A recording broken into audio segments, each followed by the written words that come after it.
सब करावेले और कबो हंसावेले या कबो रोआवेले। आंसू मत गिराओ सनम, दर्द हमें होता है। आंसू मत गिराओ सनम, दर्द हमें होता है।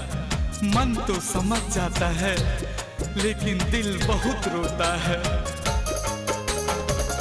दोस्त ना तोहार ऊपर वाला सब करावेले कबो हंसावेले या कबो रोआवेले। गलती